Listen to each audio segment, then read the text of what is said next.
ዋትስአፓችሁ መጠለፍ አለመጠለፉን እንዴት በጣም በቀላሉ ማወቅ ትችላላችሁ? ከተጠለፈስ እንዴት ጠላፊውን ታስወጣላችሁ? ከዛሬ ጀምሮ ማንንም ሰው ዋትስአፓችሁን ጠልፎ እንዳይከታተላችሁ ወይም እንዳይሰልላችሁ ዋትስአፓችሁ ላይ አሁኑኑ ማስተካከል ያለባችሁ ወሳኝ የሆነ ሴቲንግ አሳያችኋለሁ። ላይክ፣ ሼር፣ ፎሎ እንዳትረሱ። ወደ ፕሮሰሱ። አንደኛ ዋትስአፓችሁ መጠለፍ አለመጠለፉን በቀላሉ ለማረጋገጥ ከፈለጋችሁ ዋትስአፓችሁን ትከፍታላችሁ። በመቀጠል ከላይ ሶስት ነጥቡን ትመርጣላችሁ። በመቀጠል ሊንክድ ዲቫይስ የሚለው ውስጥ ትገባላችሁ። በመቀጠል ልክ እንደዚህ ከፍተላችኋል። ዋትስአፓችሁን ጠልፎ እየተከታተላችሁ ወይም እየሰለላችሁ ያለ ሰው ካለ እዚህ ጋር ስሙን ወይም ደግሞ የስልኩን ስም ያስቀምጥላችኋል። የኮምፒውተሩን ሊሆን ይችላል። እዚህ ጋር ያስቀምጥላችኋል።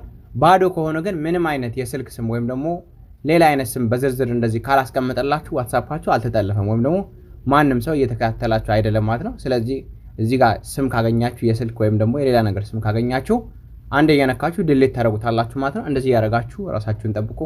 ሁለተኛ ከዛሬ ጀምሮ ዋትስአፓችሁን ማንም ሰው እንዳይጠልፋችሁ ወይም እንዳይሰልላችሁ አሁኑኑ ዋትስአፓችሁ ላይ ገብታችሁ ማስተካከል ያለባችሁ የግድ ወሳኝ የሆነ ሴቲንግ ላሳያችሁ። ዋትስአፓችሁን ትከፍታላችሁ። በመቀጠል ከላይ ሶስት ነጥቡን ትመርጡና ሴቲንግ የሚለው ውስጥ ትገባላችሁ። በመቀጠል አካውንት የሚለው ውስጥ ትገቡና ቱ ስቴፕ ቬሪፊኬሽን የሚለውን ትመርጣላችሁ።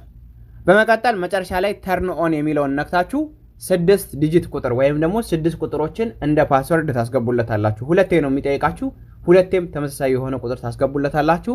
የምታስገቡትን ቁጥር ግን በፍጹም መርሳት የለባችሁም፣ ምክንያቱም በኋላ አይከፍትላችሁም።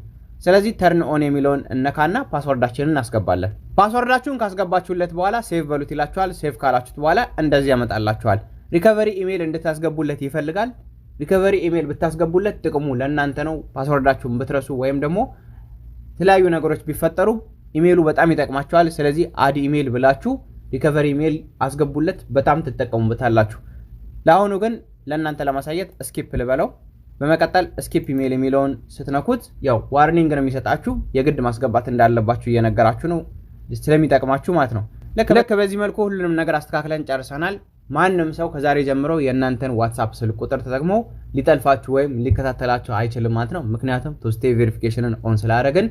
ኢሞ ላይ የጠፉ ሜሴጆች ወይም ዲሊት የተደረጉ ሜሴጆችን በቀላሉ እንዴት መልሳችሁ ማግኘት ትችላላችሁ፣ እንዲሁም አንድ ጽድት ያለች የኢሞ ሚስጥር አካፍላችኋለሁኝ። ላይክ፣ ሼር፣ ፎሎ እንዳትረሱ። ወደ ፕሮሰሱ።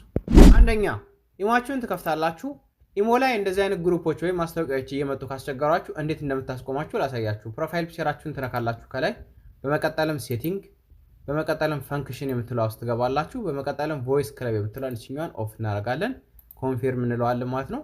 በዚህ መልኩ ማስቆም ትችላላችሁ። ሁለተኛ በኢሞ ተልኮላችሁ ወይም እናንተ ልካችሁ ዲሊት የተደረጉ ወይም የጠፉ ሜሴጆችን በቀላሉ መልሳችሁ ከኢሞ ከራሱ ከድርጅቱ ማግኘት ከፈለጋችሁ ኢሞአችሁን ትከፍታላችሁ። በመቀጠልም ከላይ ፕሮፋይል ፒክቸራችሁን፣ በመቀጠልም ሴቲንግ፣ በመቀጠልም አካውንት ኤንድ ሴኩሪቲ የምትለው ውስጥ ትገባላችሁ።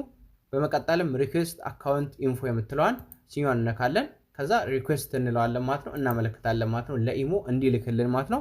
እንደምታዩት ከ6 ቀን በኋላ እልክልሃለሁ ብሎኛል ማለት ነው። ለእናንተም ካመለከታችሁ ከሆነ ያክል ቀን በኋላ ይልክላችኋል።